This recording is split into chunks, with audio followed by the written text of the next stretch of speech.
اهلا بيكم مع ام محمد في مطبخ التوفير. ازيكم حبايبي؟ عاملين ايه؟ يا رب كلكم تكونوا بخير. النهارده هنعمل مع بعض روتيننا في المطبخ، وكمان هنعمل غدا اقتصادي بالامكانيات الموجوده عندك. يعني لو عندك حاجات بسيطه هتعملهم منهم غدا بسيط وكمان اقتصادي بدون لحمه وبدون فراخ. انا النهارده هعمل اكل بسيط. انا طلعت كيس شوربه من الفريزر. انا لما بكون عندي شوربه بحب احتفظ بيها، وكمان طلعت كيس صلصه. يلا نشوف هنعمل ايه مع بعض. يلا بينا. اول حاجه عملتها حطيت الشوربه في حله، كيس الشوربه في حله على البوتاجاز يفك، انا عايزاها تسخن معايا. وكمان حطيت الصلصه برضو في حله على البوتاجاز. وعندي هنا ده حوالي نص كيلو من البطاطس الصغيره. طبعا البطاطس الصغيره سعرها رخيص يعني. ممكن تجيبي نص كيلو، الكيلو حوالي ب5 جنيه، او يمكن او الكيلو نص ب10 حسب سعرها عندك يعني. انا قلت النهارده هعمل لهم اكل بسيط وفي نفس الوقت يكون مغذي. يعني همشي يومي باكل بسيط وكمان هغذيهم، يعني مش هحرمهم من حاجه. انا هقشر البطاطس دي معاكم. هعمل النهارده اكل بسيط من يعني اكل من الزمن الجميل، اكلات اللي اتربينا عليها زمان. احنا اهالينا زمان كانوا ما بيعملوش كل يوم لحمه وفراخ، وكانوا بيعملوا اكلات جميله واكلات بسيطه. يعني مش لازم كل يوم اعمل لحمه واعمل فراخ واجيب سمك، لا لازم امشي بيتي واقسم ايام الاسبوع بتاعي.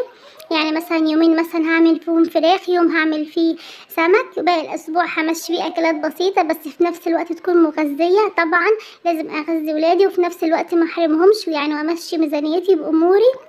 يعني من غير يعني ايه يعني لازم اظبط الميزانيه الاول. انا اقشر معاكم البطاطس بالشكل ده.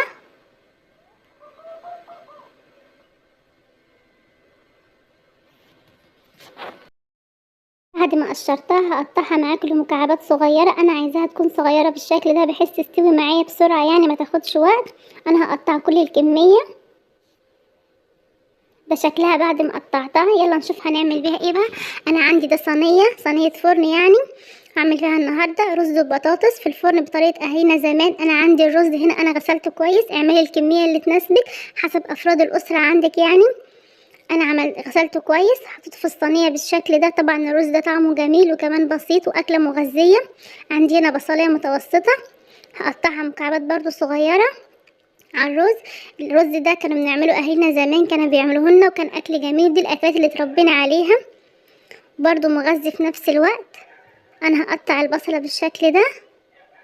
طبعا التوفير عمره ما كان حرمان زي ما قلت، وهفضل اقول يعني في كل فيديو لازم الواحد مش علشان هيوفر هيحرم، لا لازم يمشي اي اموره بكل حاجه هو شايفها، يعني يظبط ميزانيته هو.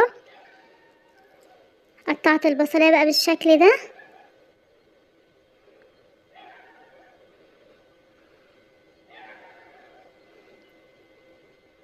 بعد ما قطعت البصلايه احط لها معلقه كبيره من الفلفل الاسمر،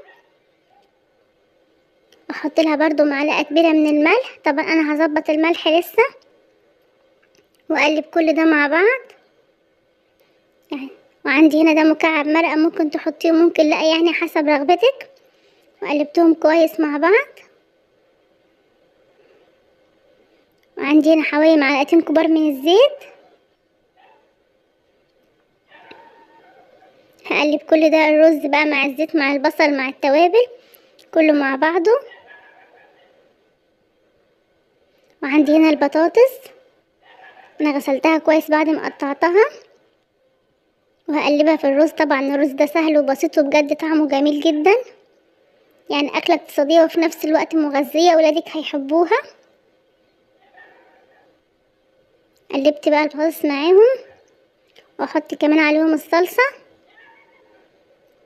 ممكن تعمليه بعصير طماطم، مش لازم يكون يعني صلصه، بس انا بحبه بالصلصه. وانا بعمل الصلصه وبخليها عندي في الفريزر يعني. واحط عليه بقى مقدار الماء. ممكن تحط شوربه بس انا هحط ميه عشان حطيت مكعب مرقه. انا هعمل بالشوربه شويه ملوخيه جنبيهم يعني. قلبت بالشكل ده.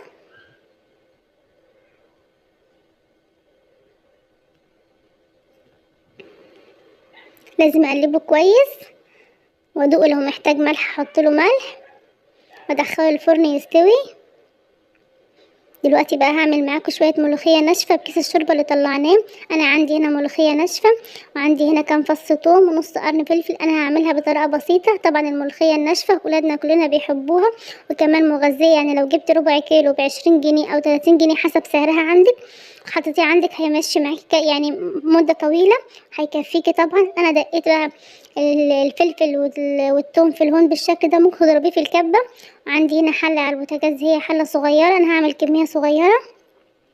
حطي فيها معلقة يعني مادة دهنية، سمنة، زيت اللي تفضليه عندك يعني، متوفر عندك حطيه.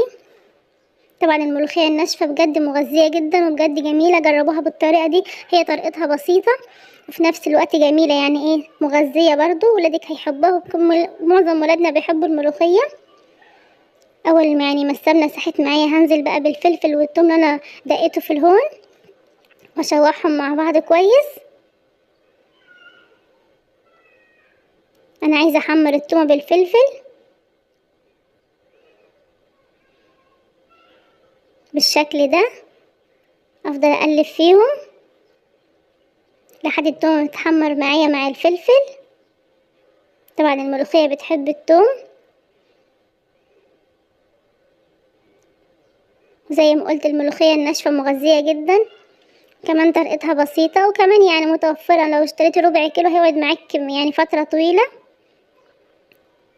اول ما التومة بدأت تحمر معايا بالشكل ده، انا عندي هنا سخنت بقى الشوربة اللي كنت مطلعاها من الفريزر، وهفضيها بالشكل ده هنا على التومة، على التوم والفلفل بالشكل ده، واسيبها لحد ما تغلي. اول ما غلت معايا بالشكل ده، هفضي بقى الملوخية الناشفة شوية بشوية واقلب واشوفها لو محتاجة تاني حسب ما انتي عايزاها بقى يعني ايه. قلبت بالشكل ده، شايفين لونها اخضر وجميل ازاي.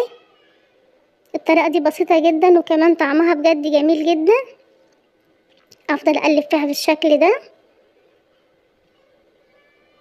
انا هزود لها شوية ملوخية كمان، احنا ما بنحبهاش تكون خفيفة، يعني بنحبها يكون قوامها مظبوط. قلبتها بالشكل ده، لونها اخضر وجميل بالشكل ده، قوامها حلو بجد، طعمها جميل. جربوا الطريقة دي، هي طريقتها بسيطة وسهلة في نفس الوقت.